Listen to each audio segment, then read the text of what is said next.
There's a story that keeps getting told. A lazy story. A convenient story. That black fathers are absent. Not working. Not caring. Not showing up. But let me ask you something. If black fathers are so absent, why does the stereotype feel so loud? Because today on Black Intelligence, we're pulling apart one of the most damaging media lies ever sold. The myth of the absent black dad. And we're replacing it with truth. Let's start at the source. This stereotype didn't come from nowhere. It came from biased research, selective statistics, media that profits off dysfunction. Entire communities were reduced to headlines. Fatherless homes, broken families, deadbeat dads. But what never makes the headline? The father working 2 jobs. The father raising kids after divorce. The father who can't live with his child, but never misses school fees, pickups, or life lessons. Absence isn't always physical, and presence isn't always loud. The absent black father, a lie, was born, sold, and still profits, from chains to character. Let's be clear, the dangerous black man was a social fear. It was a deliberate invention designed to justify surveillance, separation, and systemic exclusion, from danger to derelict. Let's look at 2013. The CDC study again, yes, the government one. Black dads are more likely than white and Hispanic dads to eat meals with their kids, help with homework, bathe and dress their kids, read to them, and yet the myth persists. Why?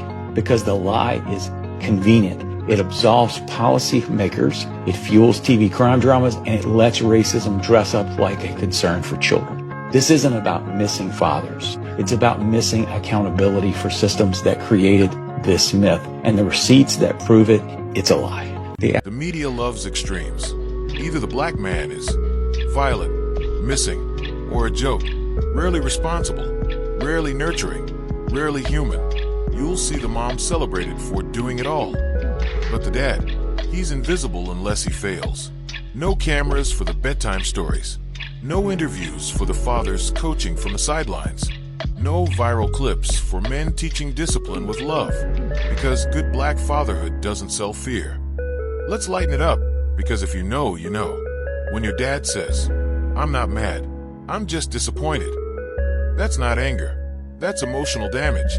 No shouting, no drama, just silence, and you rethinking your entire life. That's presence. That's impact. Absent dads don't raise disciplined kids with one sentence. Here's what the stereotype ignores. Black families don't look one way. Some fathers live in the home. Some co-parent across households. Some are stepdads, uncles, grandfathers, big brothers. Community fatherhood has always existed, but the system only counts one version and calls everything else broken. That lie does damage to how black men see themselves, to how society treats black fathers, to how children internalize worth. When you tell a kid their dad doesn't care long enough, they start believing it, even when it's not true. Here's the truth the media avoids. Black fathers are deeply involved. They teach respect, resilience, accountability. They protect emotionally. They show up quietly. They sacrifice without applause. A lot of black dads don't announce their love. They demonstrate it through consistency, through presence, and that kind of love lasts. So, let's celebrate the dad who learns his daughter's hair routine, shows up to school events in work boots, practices dance routines he doesn't understand, teaches sons how to cry without shame. Those moments don't trend, but they shape lives, and they deserve to be seen. Because representation isn't just about visibility, it's about truth. Did you know the U.S. government once penalized black families for having fathers in the home, and the effects are still felt today? During the 1960s and 70s, public assistance programs such as welfare and housing aid included what was called the man in the house rule. Under this rule, a woman could not receive government assistance if a man, even the father of her children, was living in a home. This forced thousands of black families into a heartbreaking choice: stay together and struggle financially, or separate so the mother and the children could receive benefits. For many black fathers, this meant 1, being forced out of their own homes, 2, struggling with unemployment due to discrimination, and 3, watching their families suffer economically despite their best efforts. Even though the rule was eventually struck down, the damage was already done. It contributed to generational poverty. Instead of building black wealth, black families had to survive on unstable government aids. It contributed to fatherless households. This policy incentivized single-parent homes, leading to a rise in a father absence. And then 3, mass incarceration. As economic opportunities shrank for black men, many were funneled into the prison system. How does it still affect us today?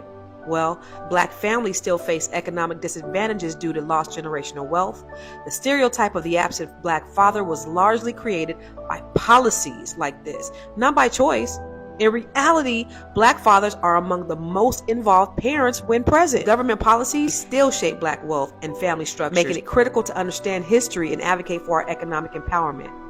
Well, what's the solution?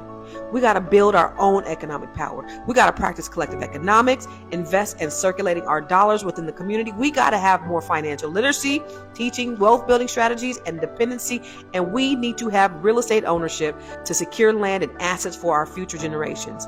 We must reclaim our financial independence and rewrite our family legacy. The past does not define us, but understanding it helps us shape a better future. So let's end the lie. Black fathers aren't absent. They're erased. And every time we tell their real stories, we bring them back into the picture. This is Black Intelligence, where we challenge the narrative, not the people.